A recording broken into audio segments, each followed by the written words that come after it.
بینەرانی خۆشەویستان ئەم کاتتان باش لە هەر کوێیەک هەن ساغ و سەلامەت بن.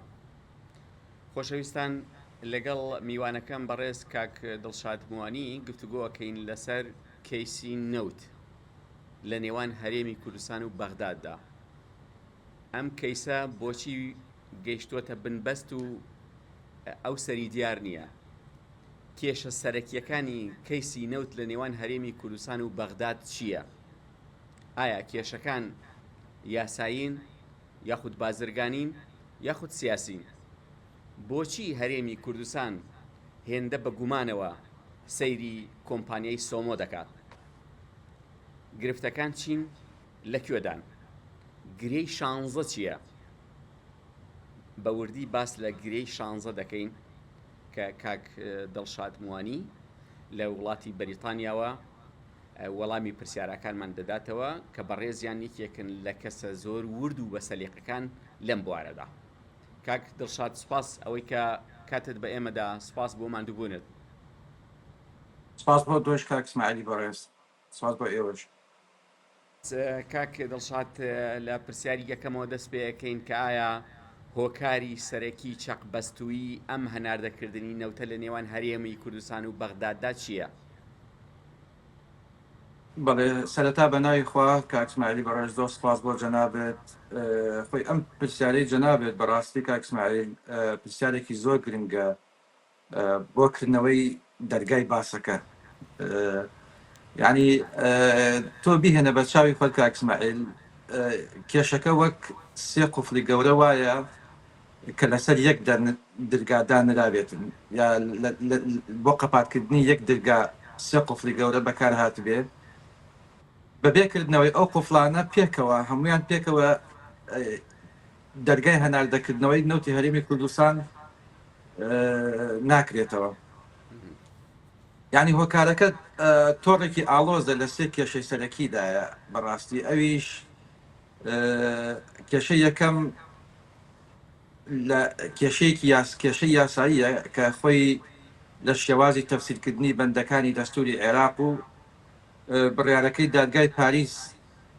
پاریسەوە سەری هەڵداوە، و کێشەی دووهەم کێشەی نەختینەیە یاوەی کە پێوتێ ئابووری کە پەیوەندی بە شایستەدارەکانی کۆمپانیا نەوتەکانەوە هەیە، ئەلبەتە لەگەڵ قەرزەکانی کۆمپانیەکانی کڕین و فرۆشتنی نەوتی، چونکە پێشتر باسم کردووە کە حکومەتی هەرێم پێشتر قەرزی لە دوو کۆمپانیای سویسری بە ناوی ڤیتۆڵ و پیتراکۆ وەرگرتووە کە ئەم کۆمپانیانە کۆمپانیای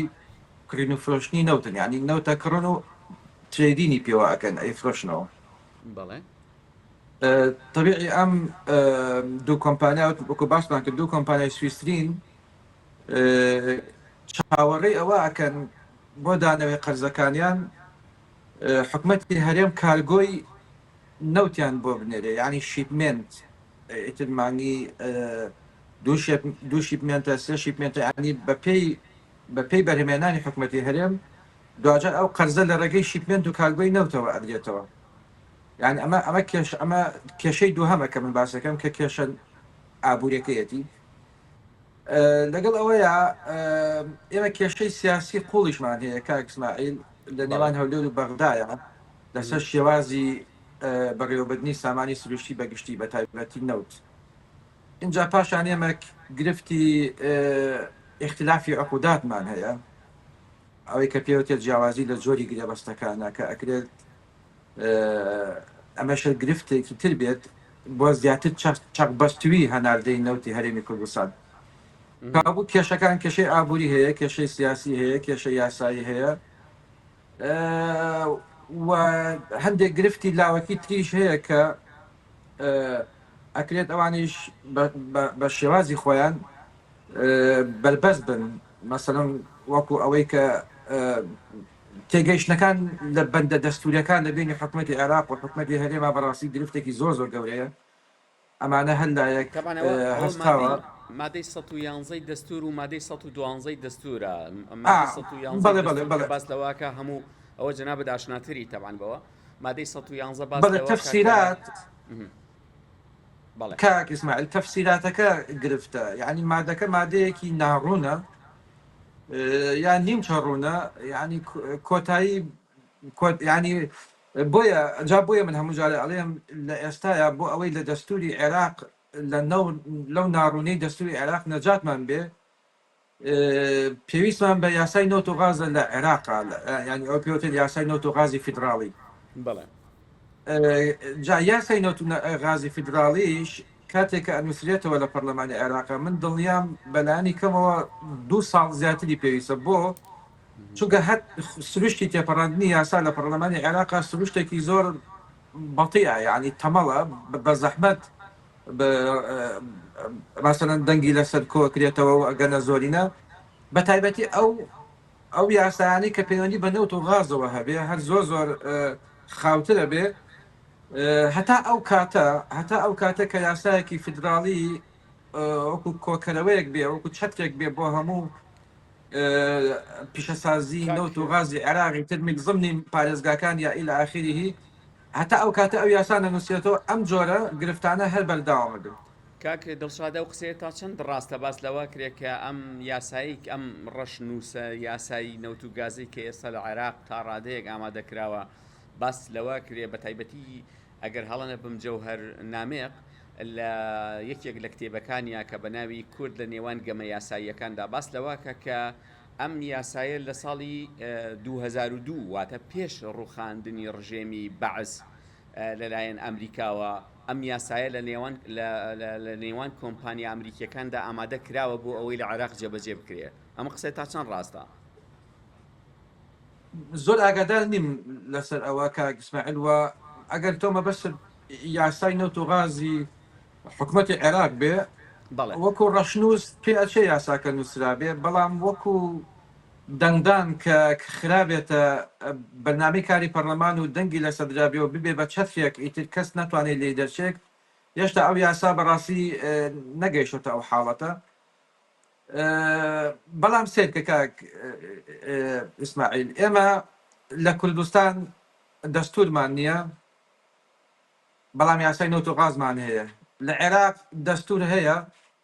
بەڵام یاسای نەوت و غاز نییە بۆ یعنی بۆ ئێمە هەمیشە هینین باڵانسەکەمان خوارە لەگەڵ عێراقا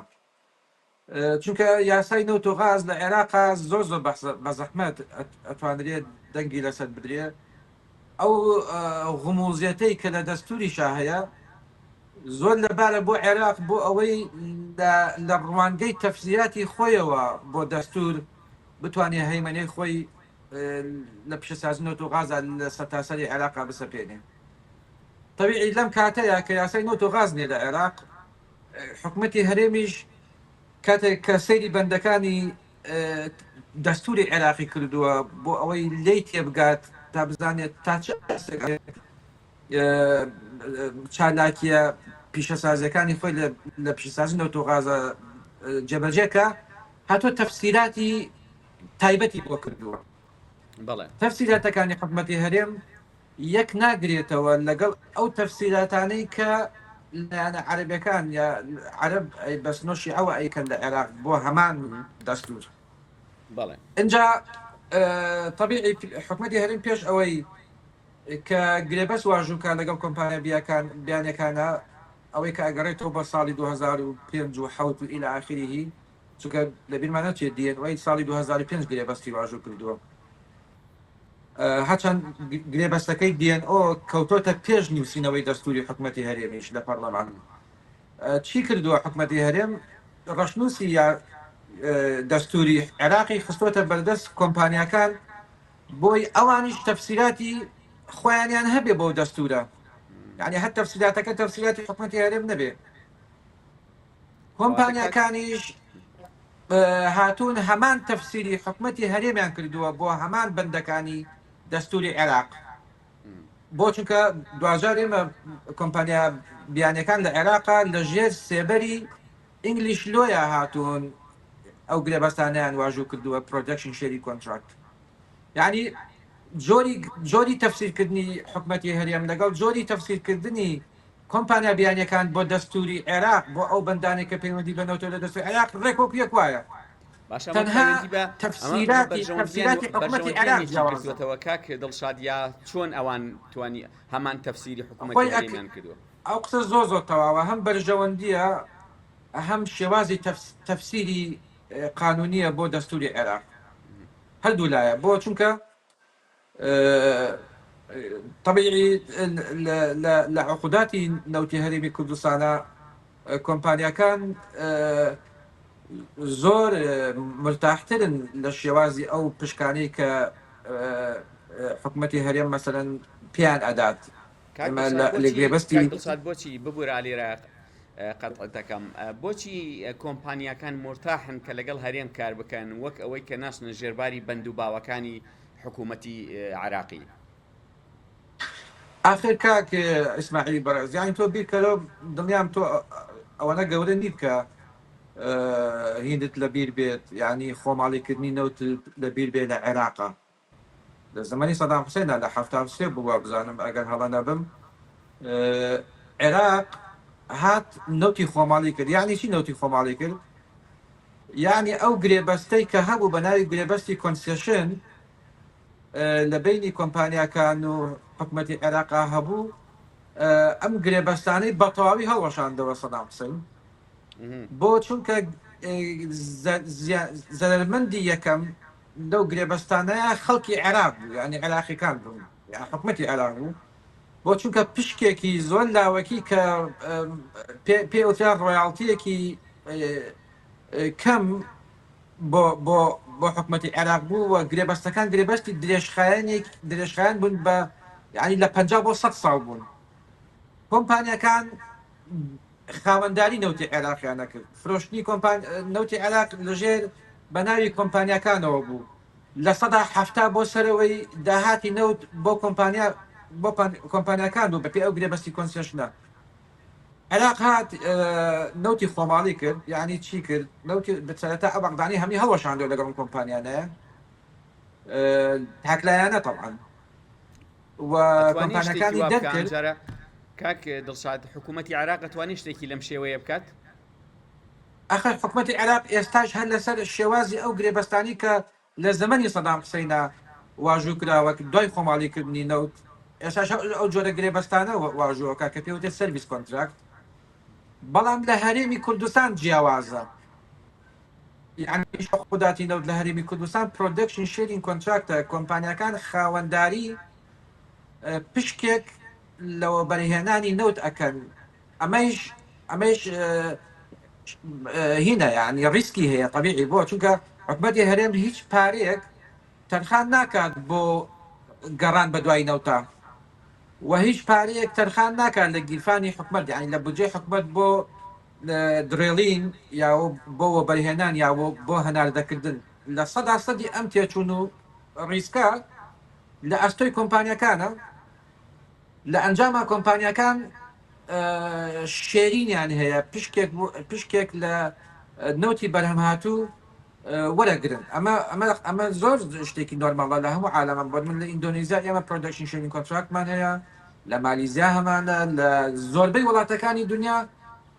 پرۆدەکشن شێرینگ کۆنتراکت واژوو ئەکرێ و هیچ گرفتێکیشی نییە ینی هۆکارێکی سەرەکیە بۆ بوژانەوەی ئابووری وڵات بەڵام ئێمە بە حکمەوەی بەڕوونی پێ بڵێ عقودانەی کە هەرێمی کوردستان کردوێتی لەگەڵ کۆمپانیان نەوتیەکاندا هاوشێوەی هەیە لە وڵاتانی دیکە؟ بەڵێ زۆر خۆی پرۆدەکشن شێرینگ کۆنتراکت یەکێکە لە عەقدە هەرە باشەکان دوای سەرویس کۆنتراکت بۆ چونکە ئەو وڵاتانەی کە پیشەسازی نەوتیان بەهێز نییە یعنی خۆیان سابقەیەکیان نییە لەوە بەرهێنانی نەوتە پەنا ئەبەنە بەر پرۆدەکشن شێرینگ کۆنتراکت بۆ چونکە توانای مرۆیی و تەکنیکی و تەکنۆلۆژی کۆمپانیەکان بەکارهێنن بۆەوە بەرهێنانی نەوتەکەی خۆیان لە باتی ئەوە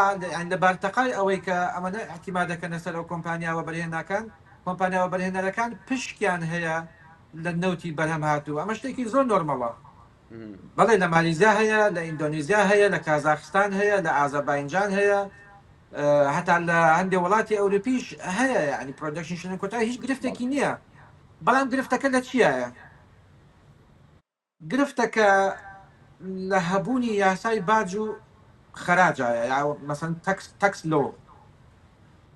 بۆ نمونە نەرویج هاتووە جۆرێک عقوداتی نەوتی واژوو کردووە لەگەڵ ئەکسۆمۆبیل و چەند کۆمپانیایەکی ترە کە پێوتە لایسنسینگ کۆنتراکت ئەگریمنت یعنی چی؟ یعنی لە بلۆکێکی دیاریکرا و مەحدودە نەرویج لایسنس ئەوە خۆمان چی پێڵێ ئیجازە یا پێرمیشنی داوە بە کۆمپانیایەک مستەڵەحانە کاک دڵشادگیان ببوورە قەتع دەکەم ئەگەر ئەو مستەڵەحاتانە زیاتر یا بە کوردی یا بە عەرەبی بیڵێ مەمنونە بین بۆ ئەوەی هەم بینەرانیش باشتر تێبگەن و منیش باشتر تێبگەم لە قسەکانت باشە بەسەر چاوجام من هەڵەیەم زۆر لە خۆمەکەم هەر بۆ ئەوەی وشە کوردەکە بدۆزمەوە بەس ئەگەر نەبوو عەرەبیەکەی شەر باشە جار لایسنسینگ کاک ئیسماعیلی بەڕێز یعنی چی یعنی عەقدی ڕوخسەت تۆ ڕوخسەت وەرەگریت بۆ ماوەیەکی زەمانی لە بلۆکێکی مەحدودا و بەرهێنانەکەیت هەر بەرمیلێکی وە بەرهاتوو بە عەدادەیەکی تەکنۆلۆژی ژمێریاریە ئەڕات حکومت ئاگادارێت لە بەرمیل بە بەرمیلی بەرهەمهاتوو لەو بلۆکە یان لەو حەقڵەی کەتەوە بەرهێنانی تیاکەی بۆ منە ئەکسۆمۆبیل ئێستا ئابۆشیەوە عەقدی واژوو کردووە لەگەڵ نەرویجە لە سەدا 25 ئەو بەرمیلە ئەگەر بەرمیلەکە بە $100 بفرۆشێت لە سەدا 25 ئۆتۆماتیکی ئەچێ بۆ ڕۆیاڵتی بۆ حکومت باشە بەڵام حکومت هاتووە ئەڵێ کاکە تۆ یەکشت خەڵک مەگەر کێتە نەرویج لە نەرویج ئیشەکات بە پێ قانونی نەرویجی مەگەر تەکس نادات هەموو کەسێک ئاژێ لە نەرویجیشەکە لە سەدا 25 تەکس ئەبێ بدا بە حکومت ئەکسۆمۆبیل توێژ هاتووی لەسەر خاک و عەرزی ئێمە لە وڵاتی ئێمەوە بەرهێنانەکەیت بۆیە ئەبێ بە پێی سیستەمی باجی یا بە پێی سیستەمی تەکس و خەراج لە وڵاتی ئێمەیە لە سەدا 25 تەکسی هەر بەرمیلێکیش بدەیت بۆ سەر خەزێنەی دەوڵات وەکو تەکس تۆ دوو پەیمێنتی هەیە پەیمێنتێک ئەوەی کە ڕۆیاڵتیە لە عەقدەکە واژوومان کردووە لەگەڵتا و بەپێی سیستەمی تەکس و باج لە وڵاتەیە پێویستە لە سەدا 25 تریش بیت یعنی ئێستا حکومەتی نەرویج بۆ هەر بەرمیلێک ئەگەر ئێستا بەرمیل وەزان ببینینەوە بە $68 فرۆشی حالم پلەیتی ئەمڕۆوا بوو لە سەدا 50 ئەو 68 ڕاستەوخۆ ئەچێتە سەر خەزانەی دەوڵەتی نەرویج بۆ چونکە لە سەدا 25 ڕۆیاڵتیە لە سەدا 25 تیژ تەکسە باجە خەراجە ئۆتۆماتیکی ئێستا ئەمە 50 بە 50 باشە بەڵام لە حکومەتی لە هەرێمی کوردستان کۆمپانیاکان و بەرهێنانەکەن لەسەر ئەرز و خاکی هەرێمی کوردستان یاسایەکمان نییە کە یاسایی تەکس و باج بێت بۆی ئەم کۆمپانیانە ئیجبار کات بە پێی ئەو یاسایە بۆ هەر بەرمیلێکی بەرەم هاتوو لەسەر خاک و ئاو نەوتی وڵاتی کوردستان ئەمانە ئیجبار کات بۆی تەکسی ئەو پاریش کە بەدەستی ئەهێنن بیدەن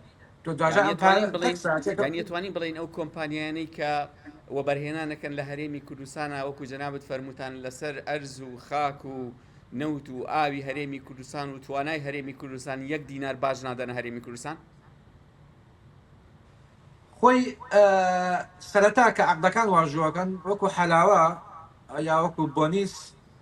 ئەندە پارە ئەدەن بەڵام ئێمە نازانین ئایا ئەو پارە ئەچێتە سەر بودجەی وڵات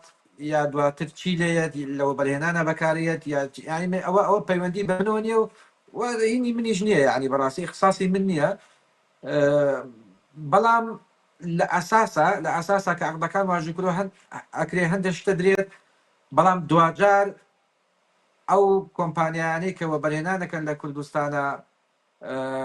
تەکس نادەن لەسەر ئەو داهاتەی کە پەیای ئەەکەن من لە بەریتانیا ئاژیم کاکی یعنی ئێستا بچم هەر ئیشێ بکەم ئەبێت لە سەدا 25 ئەو پارە وەکو تەکس بیدەم بە حکومەتی بەریتانیا اینجا ئەتوانم پارەی سەر کۆمپانیاکەم ینی بەڕاحەتی نەفس بەکار بێنم یعنی هەموو شتێک تەکسەبڵ یعنی هەموو شتێک تەکس چوادەوری داوە ئەی بودجەی وڵات لە ڕێگەی تەکسەوە دروستە بێت تەکس سەرەتایی دروستبوونی بودجەی وڵاتە بودجەی نەختینە هی وڵات تەکس دروستیەکە جا لە بەریتانیا شتێکی بێ ئەوەی کە باجی لەسەر نەبێ نەخێر کەس ناتوانێت جموزەڵی پێ بکە هەتا باجە ئێمە دوو جۆر پارەمان هەیە لەسەر بانک پارەی سەر بەنقی کۆمپانیا کە ئیسماعیل پێوتێ ڕڤینیۆ بەعام ڕڤینۆ یعنی ڕیتێرن یا ئەو پارەی کە هاتووە ئەم ڕڤینیۆ هی کەس نییە جارێ هی صاحب کار نییە هی صاحب ئیش نییە هەتاکو لە 125 لێ نەدرێت کە لە 125 لێدا ئیتر ئەم پارەی تۆ ئەبێتە نێت پرۆفیت یعنی چی نێت پرۆفیت یعنی پارەیەکی پاک و زەڵال بۆ ئەوەی تۆ بەکاری بێنی بەڵامێکی زۆر گەورەیە ئەمە دوایەوەی کە لە 120 یا 21 لێ ئەدەیت و پارەکە ئیتر پاکە بێتەوە ئەبێتە پارەیەکی نێت پرۆفیت ناتوانانی لەسەر ئەکاونتی کۆمپانیاکەت دەری بێنیت ئۆتۆماتیکی هەر هەمی بدەیت بخیتە سەر حسابی شخصی خۆت بۆ چونکە ئەمە ئەبێتە وەکو دیڤیدند بە خۆتی بی یا وەکو دەستکەوت ئەم پارێش کە وەکو دەستکەوت بە خۆتی ئەدێ ئەمیشە تەکسە بڵە ئەبێ لە 108.7 تەکسیش لەوە بیت اینجا ئەتوانی بیکەی بە پارەی شخصی تۆ پارەی کۆمپانیا پارەی کۆمپانیایە ناکرێ بە پارەی شخصی پارەی کۆمپانیا ئەبێ دوو جۆر تەکسی لێ بێ هەتا ئەبێ بە پارەی شخصی یەکەمیان لە 121ەکەیە کە ئەوە پێوتێ تەکس ڕیتێرنەکەیە دووهەمیان وەکو دیڤیدند کە لە 8.7 ئەبێ لێ بێ اینجا بێتە پارەی شخصی بێتە مڵکی تۆ بەڵێ با بچینە ببوورە من بەڵێ بەڵێ کاک دڵشاد ببوورە ئەچینەوە سەر بابەتی هەرێمی کوردستان و بەغداد لەسەر بابەتی نەوت و ئەو کێشە نەوتیەکانیان باشە بۆچی هەرێمی کوردستان هێندە بەگومانەوە ینی بەگومانەوە ئەڕوانێ بۆ هەناردەکردنی نەوت لە ڕێگای کۆمپانیای سۆمەوە جاوەڵی کاک ئیسماعیل ئەم پرسیارە پرسیارێکە لە مێشکی زۆربەی خەڵکدا هەیە ینی وەکو هین وەکو دادکردنکردنە لە مێشکی هەمومانایە بەڵام ترسەکە تەنها لە دەستدانی داهات نییە ئەوەی حکومەتی هەرێم کەوتمانی هەیە بەڵکو حکومەتی هەرێم ترسی لە دەستدانی سەربەختی بڕیاری ئابووری هەیە بۆیە بەگومانە و هەرێمی کوردستان چەندین پابەندبوونی و دارایی قورسی لەسرە وەک شایستەی کۆمپانیاکانەوە شوەختەکانی یان مەسەر ئەگەر تەواوی نەوت ڕادەستی سۆمۆ بکرێت هەرێم هیچ گرنتیەکی نییە کە بەغدا ڕێگە بدات ئەو پابەندبوونانە جێبەجێ بکات ئەوەی کە پێشوەخت هەرێم پێویستە ئیلتیزاماتی پێوە بکات بۆیە پرسەکە تەنها موچە نییە بەڵکو پاراستنی تەواوی کەرتی وزەیە و اینجا ئەو گرێبەستە نێودەوڵەتیانە کە حکومەت ئەوێ ئیلتیزامی پێ بکات زۆر گرنگە کە هەرێم پێشتر واژووی کردووە ینی ئەسلی ترسەکە ئەوەیە کە حکومەت سابقاً ئیلتیزاماتی پێشوەختی هەیە لە 100% نەوتی هەرێم لە ڕێگەی سۆمەوە بڕۆ ئەمە پێوتە ئینتیحاری ئابووری بۆ هەرێمی کوردستان بۆ حکومەتی هەرێم بۆ گرێبەستەکان هەڵەوەشێتەوە کاک دڵشاد ئەگەر 100% ئاخر ئەزای چۆنە کاکین تۆ کاتێککە گرێبەست بۆ نمونە ئێمە ئەم کۆمپانیانی کە لە هەرێمە پێشتر کاریان کردووە حکومەتی هەرێم نەیتوانیوە لە ساڵی 2021ەوە شایستەدارایەکانیان بات قەرزە کەڵەکە بووەکان گەشتۆتە 1 ملیارد دۆلار ئەم کۆمپانیانەی کە قەرزدان کەوتۆتە لای حکومەتی هەرێم پێشتر ئێمە باسمان کرد کە گرێبەستی بەرهەمی هاوبەشیان هەیە لەگەڵ حکومەتی هەرێمە ئەنجا ئەم کۆمپانیانە هەمیشە دەستیان کراوەیە کە بەسیترین کێس بەرنە لە کراون کۆت لەندەن کراون کۆت چونکە لە بێمان نەچی عقوداتی هەرێمی کوردستان لەژێر یاسای ئینگلیش لۆیان نووسراوەتەوە بۆیە بۆ ئاربیترێشن و یەکلایکردنەوەی دیسپیوتەکان ینی قەزێ هەڵباستراوەکان کۆمپانیاکان زۆر دەستیان کراوەیە حکومەتی هەرێم بدەنە دادگای های کۆرت لە لەندەن ئەمەش ریسکێکی زۆر گەورەیە بۆ چونکە ینی دادوەر سەیری عەق دەکات، سەیری عەقدە پێشوەختەکان دەکات، سەیری هەلومەرجەکانەکە، سەیری تێرمان کۆندیشنەکانەکە بزانێت حکوومەت هێرێم تا چه ئاستی التیزامی پێوە کردووە. هەر ئەوەنەی کە دەرکەوێت کە حکوومەتی هەرێم التیزاماتی نەبووە بەرامبەر گرێبەستە پێشوەختەکان، قەرەبووکردنەوەی کۆمپانیەکان زۆر مەترسیدارە بێ بەڕاستی. ئەو قەرەبووی کە پێشتر مەسەڵەن باسمان کردووە کەوتۆتە پێی تورکیا، بۆیە کۆمپانیەکان زۆر هەستیارن دڵشاد لایەنی سێهەم کێ دادگاژنە مەسلحەتی ئەوان بڕیارەدا. کاک دڵشاد ببوورە لایەنی سێهەم کێیە لەم عەقدەیە کە لە نێوان هەرێمی کوردستان و کۆمپانیە نەوتیەکانە؟ لایەنی سێهەم کاکین کە وەختی خۆی ئەم پێ یاسای نەوت و غازی کوردستان کە لە ساڵی 2007 لە پەرلەمانی کوردستان دەرچووە، لایەنی سێهەم نا، بەڵام چەتری نووسینەوەی چەتری نووسینەوەی واژوکردنی گرێبەستەکان لەگەڵ هەرێمی کوردستانە بە پێی یاسای ئینگلیش لۆ بووە. یعنی ئێمە هەموو یاسایەک ڕوونکردنەوە بیتێ لەسەر ئەو یاسایە بەڕێز کاک دڵشاد. خۆی کاکی ئیسماعیل ئینگلیش لۆ هینێکە، یعنی ئینستیتیوشنێکی قانونیە یا معهدێکی یاساییە لە عالەما کە احتیما دەکرێتە سەری بۆ نووسینەوەی ڕەشنووس یا باینڈین ئەگریمنت یا مێمۆراندەم ئۆف ئەندەرستاندین، ینی ئەو عەقدانەی کە لە بینی دوو کۆمپانیا واژۆکرێ بەسەر پەرشتی یا ئەو عەقدانەی کە لە بینی وڵاتێک بۆ وڵاتێکە واژۆکرێت، ئینگلیش لۆ ئەکرێ بە چاودێر یا سێبەر بەسەر گرێبەستەکانەوە. دوجار ئینگلیش لۆ وەکو ڕفێری یا وەکو حەکەمێک وایە کە لە کاتی دروستبوونی ئاڵۆزیەکانە ئەو بڕیاردەرە بێت. ئینگلیش لۆ ینی یەکێکە لەو یاسایانەی کە بەڵێ تێگەشتین دەست خۆش کاک دڵشادیان، زۆر سپاس. لە هەندێک لە نووسینەکان تا کاک دڵشاد باس لە گرەی شانزاکەی، ئەم گرەی شانزەیە چییە کاک دڵشاد؟ و ئەمە ئایا ئەم گرەی شانزەیە عقودەکانی هەرێمی کوردستان ئەگرێتەوە یاخود هەرێمی کوردستان ترسی هەیە لەم گرەی شانزەیە کە ڕووبەڕووی بێتەوە؟ بەڵێ کاک ئیسماعیل، ئەمە پرسیارێکی زۆر لە جێیە. یعنی چەمکی گرەی 16 کاک ئیسماعیل پێشتر باسم کردووە کە لە چەمکە ئەدەبیەکەی جۆزیف هیلەرەوە وەرگیراوە کە بە ناوی گرەی 22 نووسیەتی. ینی جۆزی بە سادەیی وەسفی دۆخێکی بێچارەسەری بازنەیی کردووە لە نۆڤڵەکەیە. ینی زۆرجار باسم کردووە کە ئەو باسی ئەوەی کردووە کە فڕۆکەوانێک ئەوێ خۆی بدزێتەوە لەو دژواریەی فڕۆکەوانی کە ئەوێ گرفتی عەقڵی بۆ خۆی بک بە بیان و بۆ ئەوەی خۆی لە شەڕە سەختەکان بپارێزێ. ئەویش ینی هینی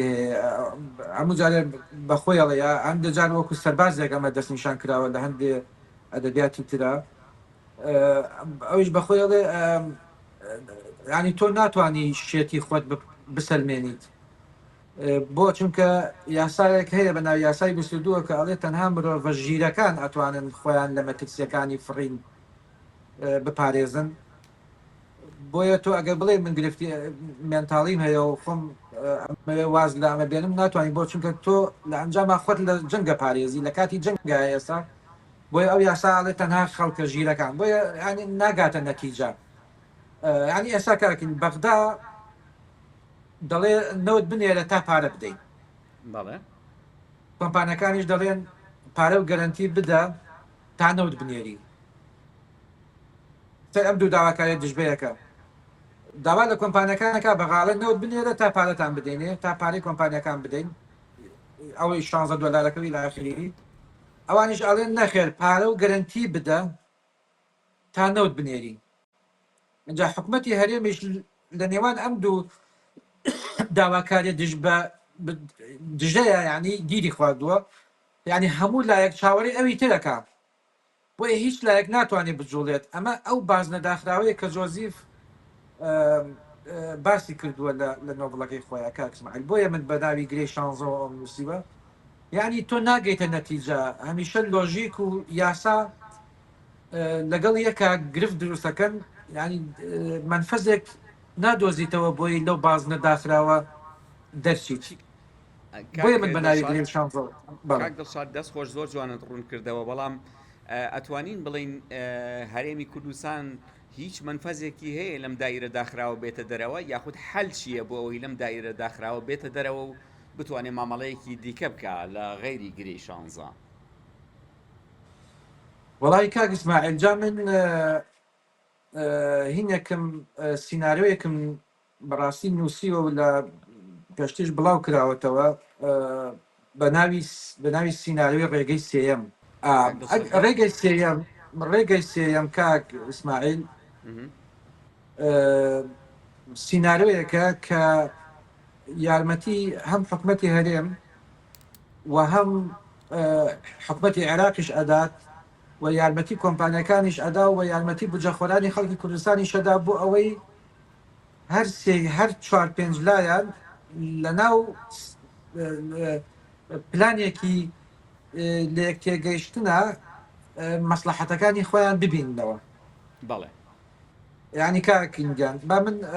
ئەگەر مەبەست ئەوەیە بۆ ئەوی من باسی ڕێگەی سێم بکەم ڕێگەی سێم تۆ ئەبێ بزانیت چەند لایەن هەیە و لە کەیسەکەیە و ئەمانە چیانەوێت عێراق سیادە و دەسەڵاتی فیدراڵی ئەوێ حکومەتی هەرێم بڕیاری ئابوووریەکەی ئەوێت کۆمپانیا بیانەکانی ئایپیکۆر شایستە دارایەکان و قەرزەکانی ئەوێت خەڵکی کوردستان لەو بینەیە بودجەی مانگانی ئەوێ لە کاتی خۆیان دانەخرێ تورکیا هاتووە پێگەی جیۆپۆلیتیکەی خۆی پێویستە بۆ هەنادەی وزە نایەوێ بەدیلی هەبێ ینی ئەم هەموو مەسلحەتە ئێستا ئاڵێبنراوە لە هەناردەی نوتی کوردستان تۆ چۆن ئەتوانی منفەزێ بدۆزیتەوە لێرەیە من ئەو سینارێکە باسی کردووە کە ئەکرێت هەموو لایە کۆکرێتەوە ناو ڕێگەی سێەم نە ڕێگەی یەکەمەکە هەناردەی حکومەتی هەرێمەوە کە وەساوە ڕێگەی دووهەمیش ڕێگەی سۆمۆیە ڕێگەی سێەم ڕێگەیەکە کە هەم ئەتوانێت نەوەک لە ڕێگەی سۆمەوە جێبەجێ بکرێەوە کۆمپانیەکانیش بتوانن خۆیان ڕاستەخۆ نوت بفرۆشن ئەم ڕێگەی سێمە یا جۆرە سینارێ پێوتی مۆدێلی دابشکردنی بە بازاڕیکردن کە لە زۆر شوێنی دنیاە ئەم جۆرە مۆدێلە پەیڕەوە کرێکات بەڵێ پێدا ئەمە نەخشە ڕێگایەکی هیوابەخشە بەڕاست ئەنی بە کورتی واتە دابشکرد هەناردەکردنی نەوتی هەرێم بۆ دوو ڕێڕەوی جیاواز بەڵێ ڕێڕەوی یەکەم ینی بەشێکی نەوت ڕاستەخۆ لەلایەن هەرێمەوە بفرۆشرێ بۆ پێدانی شایستە دارایەکانی ئاپیکۆر و قەرزەکان و هەروەها لە هەمان کاتە پاراستنی بڕیاری ئۆتۆنۆمی ئامشکە حکومەتی هەرێمیش ئێوێ بڕیارێکی بەدەستەوە بێ بۆ پاراستنی ئۆتۆنۆمی ئابوووریەکەی ڕێڕەوی دووهەم ینی بەشەکەی تری نەوت کە ئەبێت من وام اختیار کردووە کە تەرخان بکرێ بۆ سۆمۆ لە پێنا و گەرنتیکردنی موچەی خەڵکی کوردستان و پاراستنی سیادەی فیدراڵی عێراق بە چارەسەرێکی بردنەوەی بۆ هەمووان ینی پێ وین وین ریلیشنشیپ بۆ چونکە لە ئەساسا ئەم ڕێکەوتنێکی هاوبەشە بێ لەگەڵ حکومەتی عێراقەوە حکومەتی عێراق ئاگاداری تەفاسیل و وردەکانەکانێ بێ ئیتر بیانوویەک نامێنێتەوە بۆ حکومەتی عێراق لەسەر هەرێم کە بڵێ ئێوە عقوداتان بە شێوازێک واژوو کردم ئاگاداری تەفاسیل و وردەکاری گرێبەستەکانتان نیم چونکە ئێستا بەجددیشاد حکوومەتی عێراق ئاگاداری ئەو گرێبەستانە نییە کە لە نێوان هەرێمی کوردستان و کۆمپانیای نەوتەکان کراوە نەخێر خۆی یەکێک لە داواکاریەکانی وەزیری نەوت ئەوەیە کە ئێمە پێویستە گرێبەستەکانتان ببینین کە لەگەڵ هەرێم و لە بینی هەرێم و کۆمپانیەکان واژوو کراوە ئەمانیش بەڕاستی نایەنەوێ بەو شێوازەی کە هەیە گرێبەستەکان بە تەفاسیل و وردەکاریەکان و ئەوا بیخەنە بەردەست حکومەتی عێراق چونکە کاک ئیسماعیل من لە زانکۆ کە ماستەرم خوێن بەلانی کەمەوە 3 ساڵ بیراستەی هەموو جۆرە گرێبەستەکانی جیهانم کردووە یعنی لە شەفافترین وڵاتە کە تۆ داوای گرێبەستێکەکەی لە 150 بۆ 60 ڕەشنووسی گرێبەستەکە هی نەبێت، یعنی خەتی ڕەشی پاهێن کە ناتوانانی ئاگاداری هەمووی بیت. ینی کڵێشەکەت بۆ ئەنێرن، بەڵام زۆربەی زۆری نووسینەکان وردەکانی تەفاسیلەکان هین کراوە، کیپت کراوە یا کەڤر داپۆشراوە بە ڕەنگی ڕەش. بۆ هیچ گرێبەست هەموو گرێبەستێک کۆمەڵێ مەرجی هەیە پێوتێ کۆنفیدنشاڵەتی، یعنی ئەمانەت پارێزی بە کوردی، بۆ چونکە هیچ کۆمپانیایەک ئامادە نییە گرێبەستەکەی بەڕوونی بخرێتە بەردەست لایەنی سێهەم. ئەم مەترسیانە چین کاک دڵشاد؟ مەترسی ئەمە چییە کە ئەم گرێبەستە ئاشکرا ببێ؟ خۆی کاک ئیسماعیل ها پێشتر باسم کرد ڕێژەی ڕوایڵتیەکەی ڕێژەی پشکەکەی کۆمپانیەکان دیاری کراوە لە گرێبەستەکانە، ئەمە کەشفە بێت طبعاً، و شێوازی ئەو پارانەی کە لە سەرەتای واژووکردنی ئەو گرێبەستانە وەکو حەلاوە بۆنیز دراوە بە حکومەتی هەرێم لە گرێبەستەکانە هەیە، ئەوانە هەمی کەشفە بێ. و هەروەها ئەو تەکسەی کە پێویستە هەبێ و نییە لەسەر کۆمپانیەکان بۆ مەبلەغی وە بەرهێنانیان کە مەفروض ئەوان تەکس بەن و نییە، یعنی زۆر شلایانی تر کەشفە بێ. اینجا ئەو کەسانەی کە ئیمزایان لەسەر گرێبەستەکان هەیە و وەکو ئینتەرمیدییت یا وەکو مندەیت دەستیان هەبووە لە تەقارب و نزیکردنەوەی کۆمپانیەکان و هەرێمی کوردستانە، ئەوانیش نابوو واژویان هەیە لەسەر ئەو گرێبەستانە، هەمووی کەژانی بۆ شتێکی زۆر هینە، ینی تۆپ سکیورەتیە بە نسبەت کۆمپانیەکانی حکومەتی هەرێمەوە. دنیاە ینی حکومەتی عێراق ئەکرێت ئێستا هەرێم بە حکومەتی عێراق بڵێ تخوا گرێبەستەکانتان لە بینی BP بۆ نەوتی کەرکووک کە ناوچەیەکی جێناکۆگەشتین کە ئەمە سکیوریتیە، ئەمە تۆپ سکیوریتی وەکو تۆڵی باشە. لە دنیاە دوای چەند ساڵێک، دوای 15 ساڵ 20 ساڵ هەندێک لە نهێنیەکان ئاشکرا کرێت، هەندێک لەوانەی کە لەناو ئەرشیفخانەکانان ئاشکرا کرێت 30 ساڵ. بە تەسەوری تۆ زۆر بە کورتی چکە پرسیارمان ماوە و کاتیش تەواو بووە، بە تەسەوری تۆم نهێنیانەی ئێمە کەی ئاشکرا بن لە گرێبەستەکان؟ خۆی کاکی تۆ نابێ پەنابەریتە بەر ئاشکراکردنی گرێبەست، ئەبێت تۆ میکانیزمی واژۆکردنی گرێبەست چاک بکەیت. یعنی گرێبەستی نهێنی نەمێنێ کە لە ژێر سایەی شارەزایانی بواری نەوتۆغازا واژۆ بکرێ و گرێبەستەکان گرێبەستێک بن کە تاکلایانە نەبن لەگەڵ یەک کەسا واژوی کەیت و کەس ئاگادی نەبێ. هەموو گرێبەستەکانی ئایندەی حکومەتی هەرێمی کوردستان وابێت کە بە مشتەرەکی و هاوبەش لەگەڵ عێراق واژۆ کرێ بۆەوەی ئەم گرفتانە جارێکی دروست نەبێتەوە. شارەزایانی نووسینەوەی گرێبەستی حکومەتی عێراق لە وەزارەتی نەوت ئەوانەی حکومەتی هەرێمی کوردستان لەگەڵ شارەزایەکی میانەگیر کە لە وڵاتێکەوە یاسا خەڵک هەیە شارەزای نووسینەوەی گرێبەستە، بەس بۆ ئەوەی سەعاتێک لە کۆبنەوەی واژۆکردنی گرێبەستەکە وجودی هەبێت 3 ملیۆن دۆلاری ئەدرێتە بۆ 1 سەعات، بەس ئەوە دانیشە هیچیش ناڵێ. بۆ چونکە واژۆکردنی گرێبەست ینی مهنەیەکی زۆر ئاڵۆژە بێ خەڵکی شارەزا. کاک دڵشاد بەو پێیکە جەنابەت 3 ساڵ ماستەرت خوێندووە و لە مەجای گرێبەستەکانە کەسێکی زۆر سەرقاڵ و ئەوانەی ئەم گرێبەستانی هەرێمی کوردستان بەراورد بە گرێبەستەکانی وڵاتانی دیکە گرێبەستایەکی ناڕوون و ناشەفافن یان بە پێچەوانەوە؟ خۆی وەکو دەستبردن بۆ شێوازی گرێبەستەکە کە پرۆدەکشن شەری کۆنتراکتە زۆر باشە. بۆ چکە کوردستان لە پیشەسازی نەوتا ینی لەسەر چۆکە ڕوا، ینی زۆر نوێیە، ینی لە مەرحەلەیەکی زۆر بیدائیایە. بۆیە هەر ئەبوو تۆ دەست بۆ پرۆدەکشن شەری کۆنتراکت ببردایە. تۆ واز لە عێراق بێنە کە سەرویس کۆنتراکت واژۆکە. عێراق لە ساڵی 1970 پیشەسازی نەوتی بە شێوازێکی زۆر باش بەڕێوە چوە، دەیەها مهندیس و توانای تەقەنی و مرۆوی تەکنۆلۆژی هەبووە. بەڵام بۆ هەرێمی کوردستان ئەمە وانە، ینی شێوازی دەستبردن بۆ شێوازی گرێبەستەکە کە پرۆدەکشن شێنین کۆنتراکتە زۆر عقلانەیە سمارتە ئەمە باش بەڵام دەستخۆش. شێوازی واژووکردنی گرێبەستەکان گرفتی تایە یعنی ئەوەی کە ئاماژە بە تەکس نەکراوە بە باج نەکراوە ئەوەی کە دڵشادیان زۆر سپاس بۆ دەرفەتە بەڵام ئەگەر زۆر بە کورتی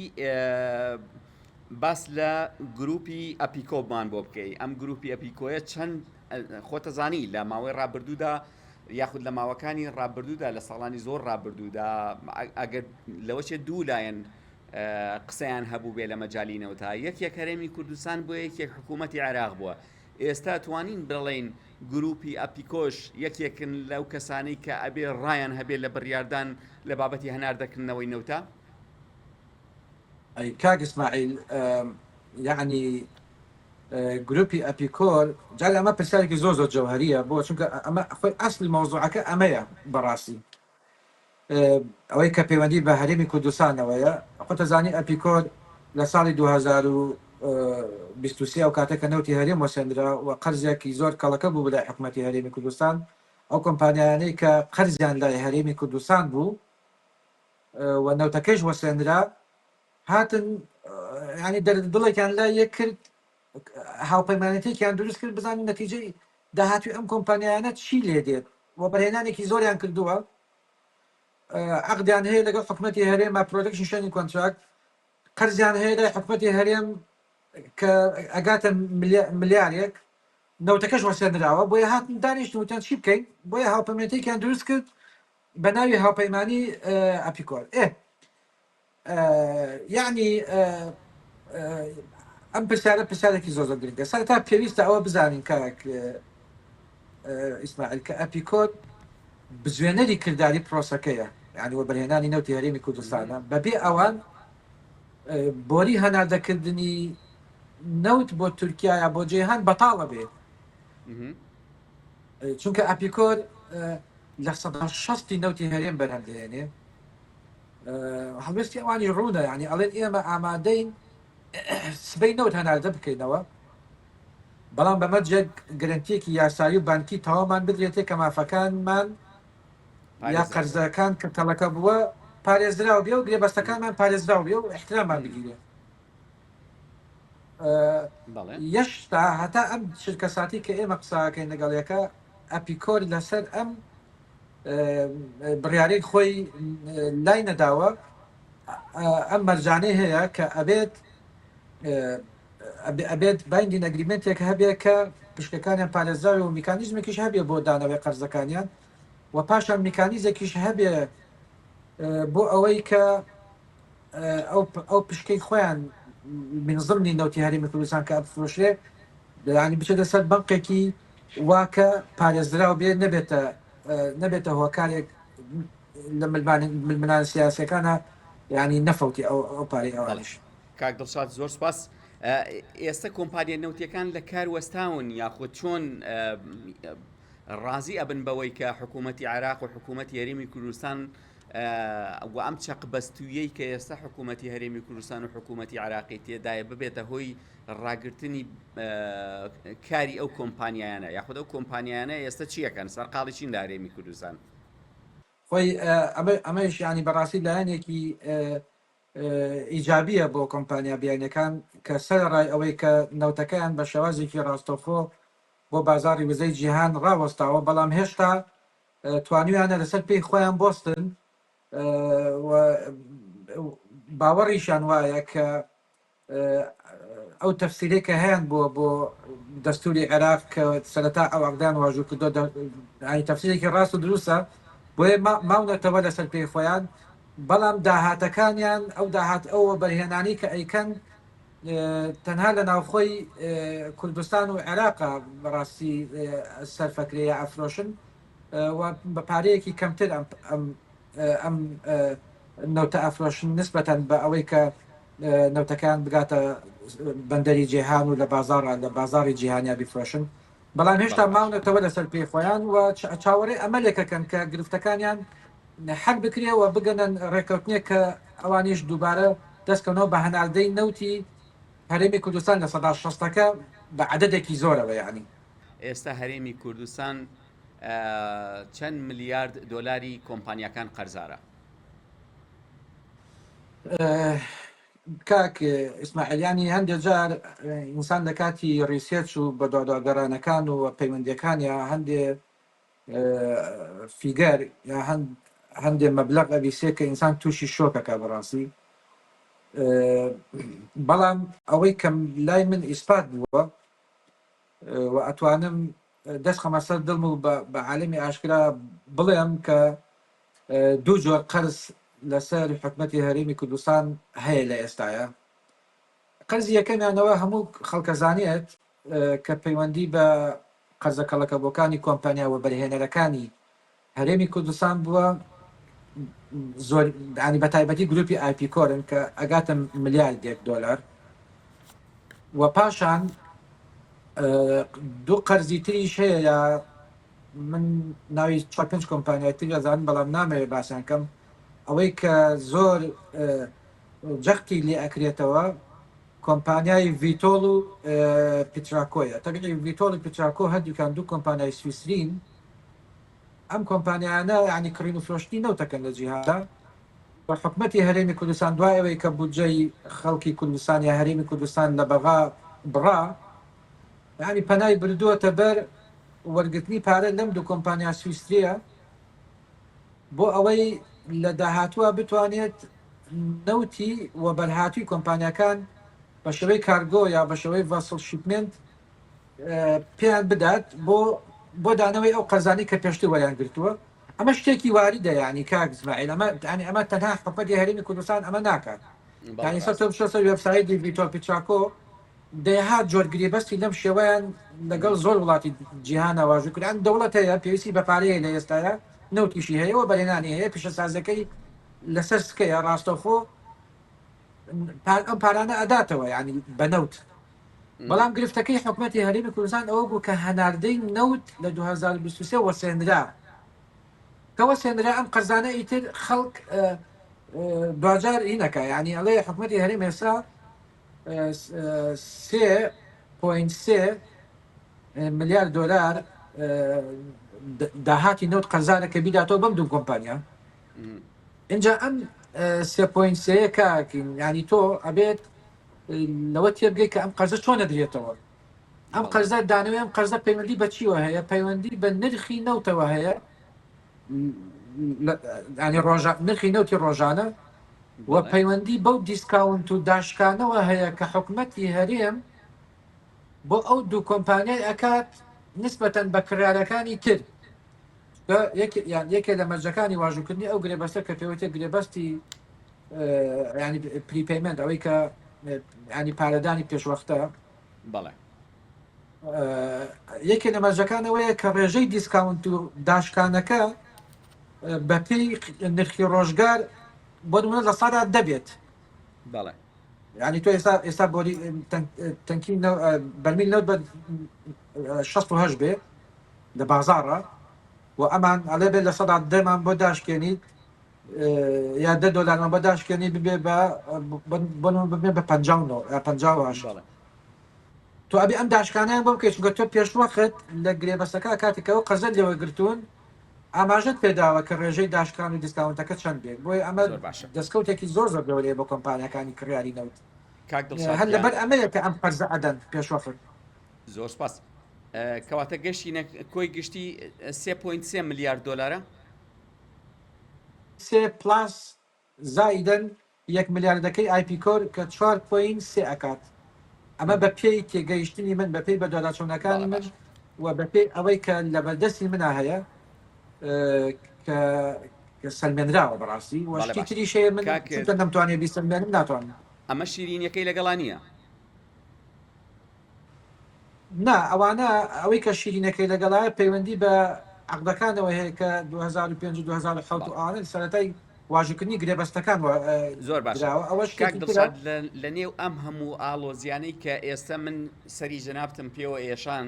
لە بابەت گرێبەستەکان، لە بابەت هەناردەکردنەوەی، لە بابەت ڕێکەوتنەکان، حەل چییە وەکوی کە تۆ تێگەیشت بێتی چەند ساڵە کار لەم مەجاالەکەی حەل چییە بۆ هەرێمی کوردستان؟ والله کاک ئیسماعیل حەلەکەیش وەکو خودی عینەکە ئاڵۆزن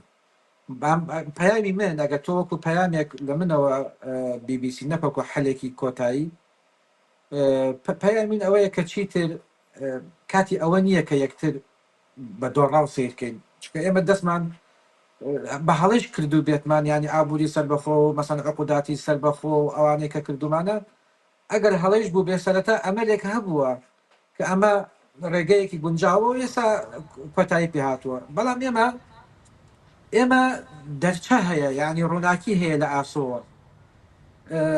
حکومەتی تورکیا گرێبەستەکەی لەگەڵ عێراقا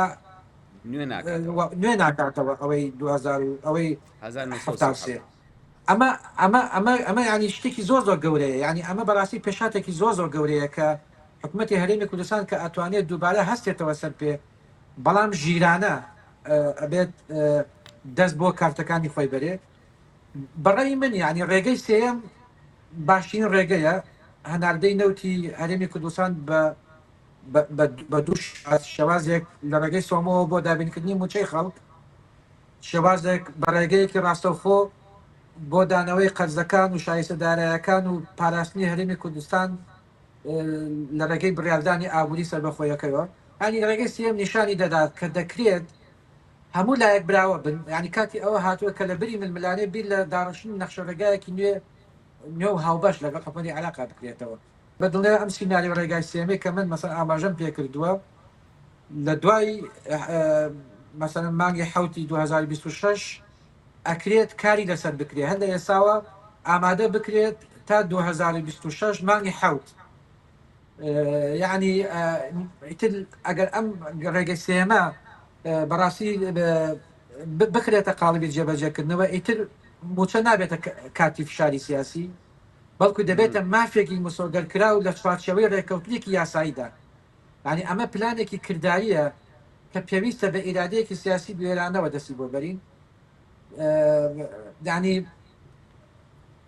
کوردستان لەم ڕێگەیەوە ئەتوانێت دووبارە بگەڕێتەوە سەر نەخشەی وزەی جیهاد بەڵام بە مەرج بەرزەکانی دیارن کە ئەبێ بە جوانی دەست بۆ کارتەکانی خۆت بەریت بۆچکە کوردستانی هێشتا سامانی ژێزەمێنی باشی هەیە و کۆمپانیای بیانی باش هاتوێت ناوخۆی کوردستان و کۆمپانیای ناوخۆشمانەیە ئێمە من باسی یاریچێ بێداوانکانم کردووە لە پیشسازی نەوتی هەرێمی کوردستانە ئەو یاریچێ بێدەنگانن کە ئێستا 800,000 بەرمیلەکە ئامادە ئەکەن بۆ هەرێمی کوردستان تا لە ڕێگەی سۆمەوە بفرۆشەوە بجۆ بێت لە ڕێگەی سۆمەوە ینی کۆمپانیای کارێکێکە لەو کۆمپانیانەی کە من وەکو یاریچیەکی بێدەنگ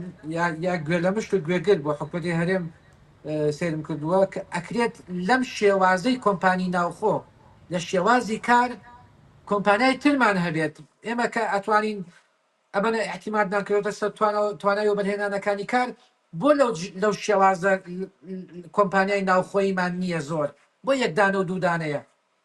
ینی پێویستە ئێمە نەوتی حکومی دروست بکرێت دروست نەکرا بەڵێ کۆمپانیای نیشتیمانی ئێستا کۆمپانیای کار کۆمپانیایەکی لە 100% نیشتیمانی نییە ئەوەی کە هەموو لایەک وەکو کۆمپانیایەکی نیشتیمانی سەربانی کەتی تایبەتە بەڵام دەوری کۆمپانیای نیشتیمانی ئەبینە لە ئێستاە بۆ تەنها کارە کە ئێستا ئەبێت بە فریاد ڕستی حکومەتی هەرێمی کوردستان بۆی 800,000 بەرمیل نەوتی بۆ دابینکات ئەوبەتە لەگەڵ یەک دوو کۆمپانیاتەوە ڕۆژنەفت و گازپرۆم و ئەوانە بەڵام کار نەرمترە لەبارترە و باشتر ئەتوانێت دانووسانی لەگەڵا بکرێت ئەم جۆرە کۆمپانیانی کە کۆمپانیایی ناوخۆن پێویستە زۆر بنزیاد بکرێن نمونەیان زۆر بێ بۆ ئەوەی احتیماد دەکەینە سەر کۆمپانیا بیانەکان بۆ هەموو شتێک ئێمە لەوە بەرهێنانە تەوا زۆر سپاس کاک دڵشاد کاتم گرتی هیوای سەرکەوتنت بۆ خوازم سپاس بۆ جەنابتان خۆشەویستان بەڕێزان لەگەڵ بەڕێز کاک دڵشاد موانی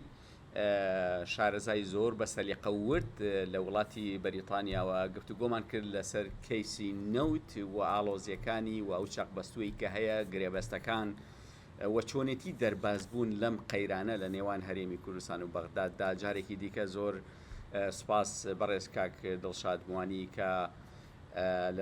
لە ڕێگەی ئۆنلاینەوە لەگەڵ ئێمە بووی و سەرنجەکانت بە ئێمەدا خۆشەویستان هیوادارم توانی بێتم وەڵامی پرسیارەکانی ئێوە شۆر بگرم کاتێکی خۆش بۆ هەموو لایەکتان جارێکی دیکە هیوای ساغ و سەلامەتیتان بۆ خوازم هەر بژین.